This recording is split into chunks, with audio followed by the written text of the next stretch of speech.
unintentionally triggered my sister-in-law's allergy, and my husband smacked me. Now, he's on hot water with his family. My husband and I have been married for 6 years. We have 2 kids, and I'm a mom now. We didn't discuss this before marriage, but when I gave birth to our daughter, I just couldn't manage working, taking care of our daughter, and doing all the house chores. Sometimes, I needed help at home, but I felt like I couldn't ask for help because I wasn't bringing in any money. It was also challenging for me to be financially dependent on my husband. I never asked for anything for me because he sometimes voiced how he felt a lot of pressure as the sole provider. Fast forward to 3 days ago. His younger sister lives in another country and visits the town once or twice yearly. My husband and I invited the family for dinner. We were all having a good time when my sister-in-law started coughing and had trouble breathing. It was then I knew she was allergic to peanuts. I later learned that she had gone into anaphylactic shock a few times before. We all rushed to her side to help. I then got slapped on the face from behind. I was facing away from my husband, so I didn't see it coming. I tried to explain that no one had told me before. I had only seen her a few times after the wedding and never cooked for her. He was yelling at me the whole time I was trying to explain myself. When I told him that he knew I would be cooking tonight, why didn't he think of telling me about it? He pushed me down the couch and smacked me on the arms and the back of my head.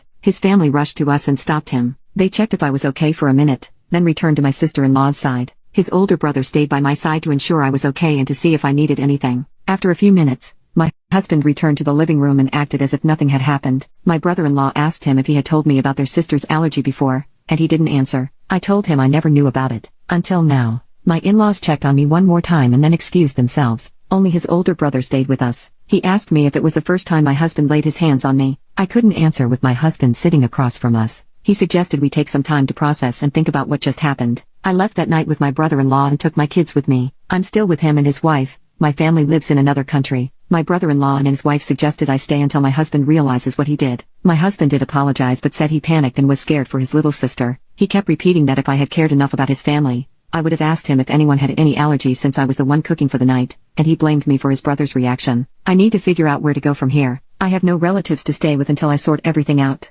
I only have one friend and can't stay with her. I grew up in a house where being grabbed by the face or arm was normal, but what happened that night was a little too much. I want my kids, and I don't want to lose them because of my decision. My husband suggested couples therapy yesterday. I'm thinking about getting a divorce, or should I just let it slide and start therapy? Edit. My sister-in-law is okay. She's not angry with me for what happened. She even texted twice to check on me and the kids and apologized for not mentioning her allergy before. His family has always been good to me. Update. I think I will just agree to couples therapy as a delay tactic until I get a job and try to plan my exit. I can't survive financially right now. Thank you.